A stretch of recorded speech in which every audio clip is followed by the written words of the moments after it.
What happens when a CEO trades his corner office for a steel-toe boot shift in a warehouse and no one knows who he is? Adam Langford stood by the breakroom fridge of his 8th distribution center with a name tag that read Rick.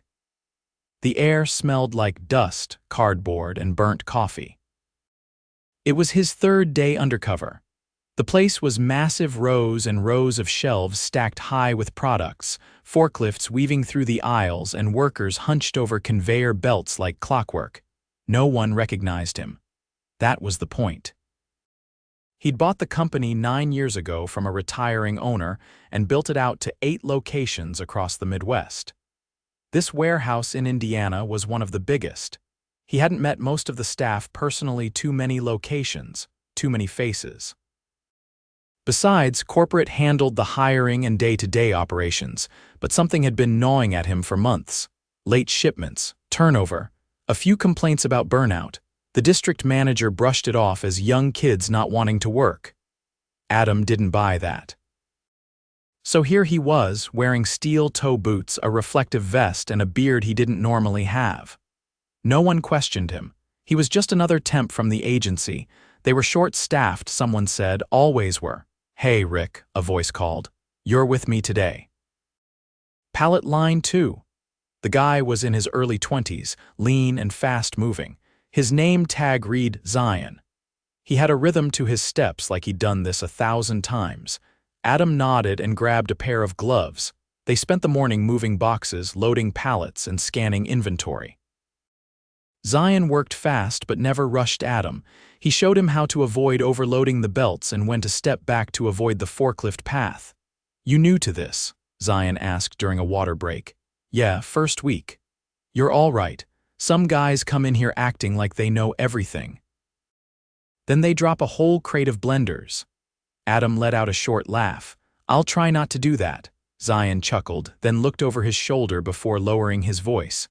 "Just keep your head down when Vince comes around. He's the floor supervisor. If he tells you to stay past your shift, just say yes, don't argue." Adam frowned. "What, doesn't the shift end at 5? Zion's eyes drifted to the clock. "In theory, yeah, but Vince doesn't care. He'll push you till 8 or 9. Told me last week if I clocked out without his say-so, I'd be cut from the schedule." Adam felt a cold wave run through him. "That legal?" Zion shrugged. "You want the hours or not, that's how he puts it. Most of us need the paycheck." Adam didn't say anything right away. Zion's words echoed in his head. Illegal overtime, threats. If true, that could be a lawsuit waiting to happen, not to mention the human cost. Later that day, Adam witnessed it firsthand. The intercom buzzed. "Pallet line 2, stay in place. Overtime mandatory. No one leaves until the truck's loaded." Zion sighed and kept stacking. Adam looked around. It was already past 5. No one moved. Then Vince showed up, a tall man with gray stubble and a permanent scowl. "Let's go, no slow hands today.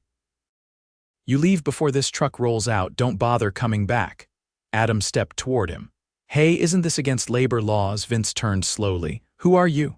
"Rick, temp." Vince stepped closer, eyes narrow. "You want hours or not? If you don't like it, doors that way." Adam said nothing. He needed to see more. By 8:30, the truck was finally loaded. Workers dragged their feet to the breakroom, exhausted. No one spoke. Some just slumped onto benches, others checked their phones. A woman in her 40s was icing her wrist with a frozen burrito from the vending machine. Zion handed her a water bottle. "You okay, Maria?" She nodded weakly. "Just sore. Been doing this 6 days straight." Adam sat nearby, tying his boots slower than usual. He listened. Maria whispered, "I asked for Saturday off to rest, and Vince said if I didn't show up, he'd tell corporate I walked out." Zion looked angry. "That's bull. You've been here longer than him." Maria gave a tired smile. "Doesn't matter." Adam's chest tightened. He'd built this company to create jobs, not churn people into the ground. And here was a supervisor abusing power while everyone was too scared to speak up. He couldn't blow his cover yet, not until he was sure. But the picture was getting clearer. The next morning, Adam showed up early. Vince was already barking orders at the receiving crew. "Hey," Adam said, trying to sound unsure. I thought we were supposed to get 1 day off a week. Vince looked at him like he was a bug. You thought wrong. Then he turned to another worker. I don't care if your kid has a doctor's appointment you missed today, you're off the rotation. Adam clenched his jaw. Not yet, but soon. He just needed to see one more thing. Adam arrived before the sun. A cold mist clung to the parking lot as he stepped out of his truck and walked toward the loading bay. The lot was mostly empty, just a few workers sitting in their cars, finishing gas station breakfasts or nodding off with the heat running. Inside, the warehouse lights buzzed overhead. The morning shift hadn't fully clocked in yet, but a few early arrivals were already stacking crates near the back dock. Adam grabbed a safety vest off the rack and walked in like he'd been doing it for years. Today, he wasn't paired with Zion. Instead, a woman named Deja, no older than 25, waved him over with a clipboard and a tired nod. Her movements were automatic, like she was on autopilot. She handed him a scanner without looking up. We're short 2 packers again, she said flatly. So we're doubling up. You scan, I sort. Adam followed her through the aisles, watching as she moved with practiced efficiency. She didn't speak much, only calling out item codes or pointing when he missed a bin. Her eyes were sunken and her knuckles were red and dry, like they hadn't healed from the last dozen shifts. After about an hour, Deja finally broke the silence. You knew new or just floating? Just started this week, Adam said. Agency sent me. She didn't look surprised. They send people every week. Most don't come back after the first shift. Guess you're not allergic to sweat. Adam gave a small nod. Long days. Deja let out a single laugh, more of an exhale. They're not days, they're marathons with forklifts. A few minutes later, she paused near a restock station and leaned against the metal frame. It wasn't a break, more like she couldn't stop her body from slowing down.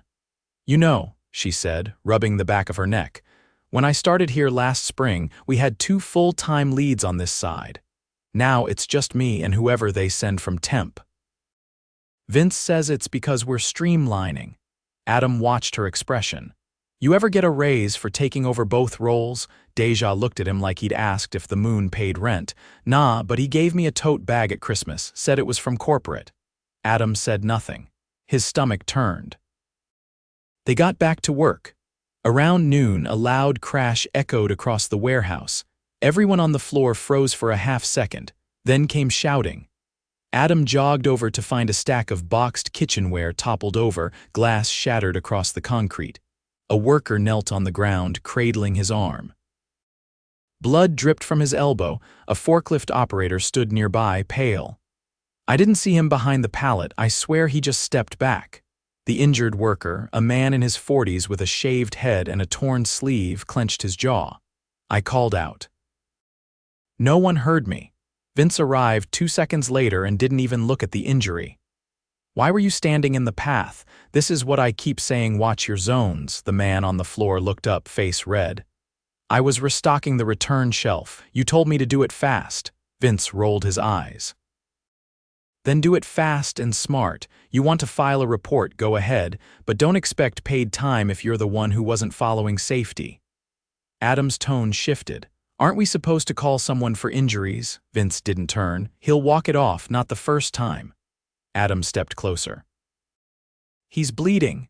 You're required to report this. Vince turned now. Are you the safety officer? No. Then get back to work. The look in Vince's eyes was thinly veiled aggression, not anger control. He wasn't managing the floor. He was daring anyone to challenge him. Adam walked away slowly, but not before glancing at the injured man. Someone else had fetched a first aid kit. Still no call to the supervisor's office. No documentation, just gauze and tape and silence.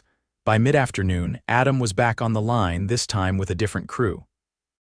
A teenage worker named Lewis was struggling to lift a box onto the upper belt. He couldn't have been older than 17. His arms shook from the effort. Careful, Adam said, stepping in to help. You all right? Lewis nodded quickly, eyes darting around. Yeah. I can't slow down. Adam adjusted the box. Why not? Lewis hesitated. Because last week I dropped one of these and Vince made me clean the bathrooms for 2 days, said I had to earn back the floor. Adam blinked. That allowed, Lewis shook his head slightly. I didn't want to argue. My mom works nights, I need the hours. Adam watched him for a moment, then scanned the upper mezzanine. Vince was pacing, arms crossed, watching everything. Later in the locker area, Adam caught up with Deja again. She was changing out of her boots, wincing as she pulled at her laces. You ever report him? Adam asked. She didn't look up. To who? HR, corporate? Deja gave a short laugh. You think they don't know, they get the complaints, then Vince gets a bonus for productivity. Adam's chest tightened again. Even with the injuries and turnover, they don't track that. Only units per hour, and he keeps hitting targets. Adam sat beside her. What would you change if you could? She thought for a long moment. More people. Actual training, safety checks that mean something. And someone who actually listens when we talk. A voice called out from the main aisle, Zion, waving them over. A truck had arrived early and Vince wanted double crews on the dock. Again, Adam stood and followed. The night was creeping in through the bay doors, but the shift wasn't over. By the time they finished, it was past 10. The crew dragged their feet into the break area, faces hollow from the grind. Lewis had a dark stain on his sleeve. Deja limped slightly from a twisted step she hadn't mentioned earlier. Zion was still moving, but slower now, his hoodie soaked through with sweat. Adam sat near the vending machines, watching as Vince walked the line, clipboard in hand, making notes. Not a single word of thanks. No recognition. Just a head count and a reminder to show up ready tomorrow. Then something broke. Lewis coughed hard and leaned over, bracing himself on his knees. His face was pale. Zion moved to steady him. Hey, you okay? He asked, real concern in his voice. Lewis tried to stand but swayed. I didn't eat today. Skipped lunch to finish the aisle. Adam stepped forward. He needs a break. Vince snapped his head around. If he's too weak to work, he shouldn't be here. Zion's voice rose. He's a kid, man. He's barely holding it together. Vince didn't blink. Then he can go home. And don't bother coming back. Adam stepped between them, adrenaline spiking. That's enough, Vince scoffed. You don't run this floor. Adam pulled off his name tag and held it out. No, I run the company. The room went silent. Every head turned. Vince's face drained of color. I'm Adam Langford, he said. Founder, owner, and I've seen enough. Vince opened his mouth to speak, but Adam raised a hand. You've violated safety protocols, pushed illegal overtime, retaliated against workers, and ignored injuries. You're done here. Effective immediately.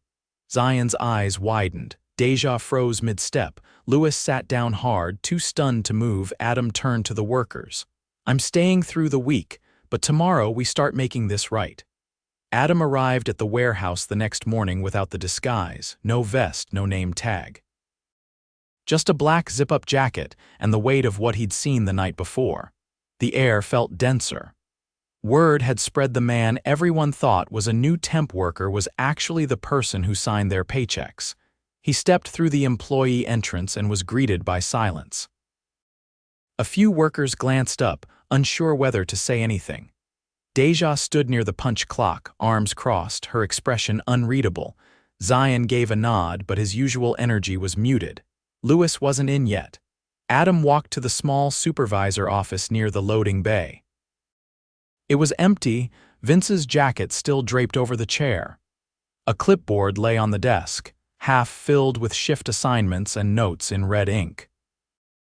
He picked it up, flipped through the pages, and saw what he expected: no mention of safety incidents, no logs of overtime hours, no formal scheduling for breaks. Just shipment targets. Units per hour. A man in khakis and a company-branded pullover stepped in behind him. Mid-40s, balding, with a Bluetooth headset tucked behind his ear. Mr. Langford, I'm Garrett, District Operations. Adam turned without shaking his hand. You knew what was happening here. Garrett didn't flinch. I was aware of some productivity concerns. Vince always delivered numbers, though. You assumed wrong. Garrett's voice lowered. You're making changes then? Adam nodded. Effective now. He stepped out of the office and walked toward the break room where most of the crew had gathered, standing in hesitant clusters. He stood near the old vending machines, his voice steady. "I won't waste your time. Last night I saw things that don't belong in this company. That ends now." A few workers looked up, others stayed still. Vince is gone. There's no warning, no review, he's done. I don't care how many shipments he moved. No one in this building is going to be threatened, overworked, or ignored again. One of the older employees near the back quietly asked, "What about the rest of us?" Adam met his eyes. "We're going to rebuild this place the right way." "But I need your help to do it," Zion spoke up. "We've been trying, man, but no one ever listened." "I'm listening now." Adam spent the next few hours not in an office but walking the floor, beside Deja at the sorting station, with Zion near the receiving dock.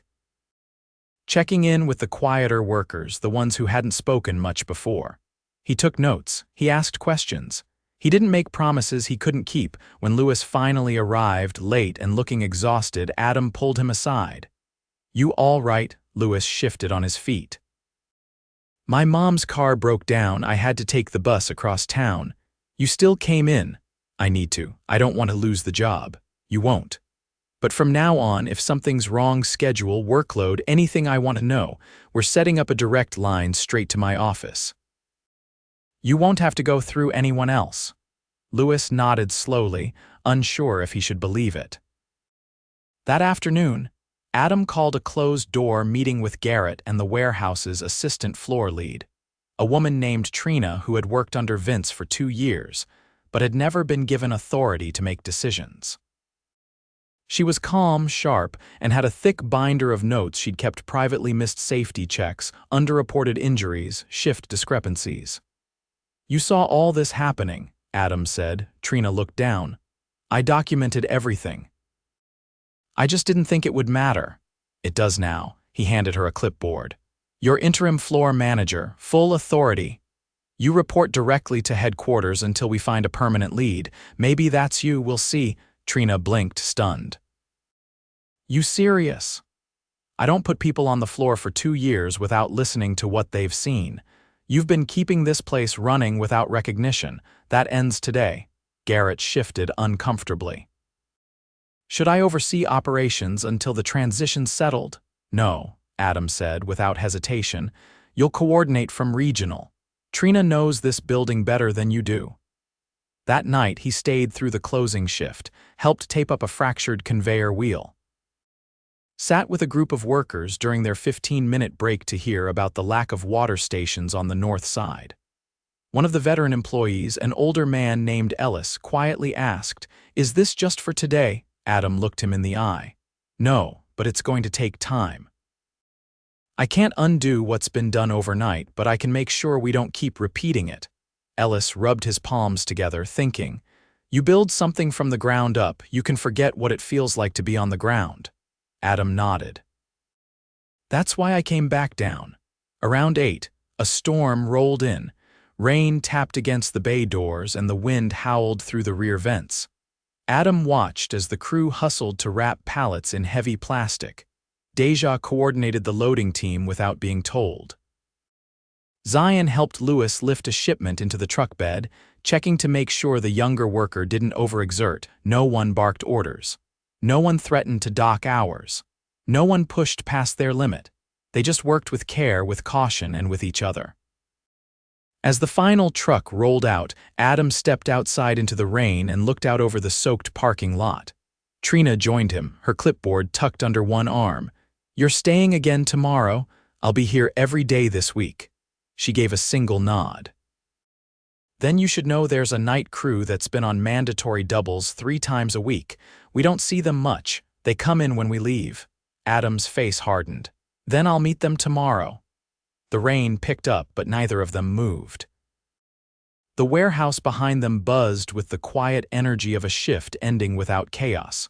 It wasn't perfect. They were still short-staffed. Equipment still needed repair. But the fear was gone. The silence, the kind that came from being ignored, had broken, and Adam wasn't stepping away again.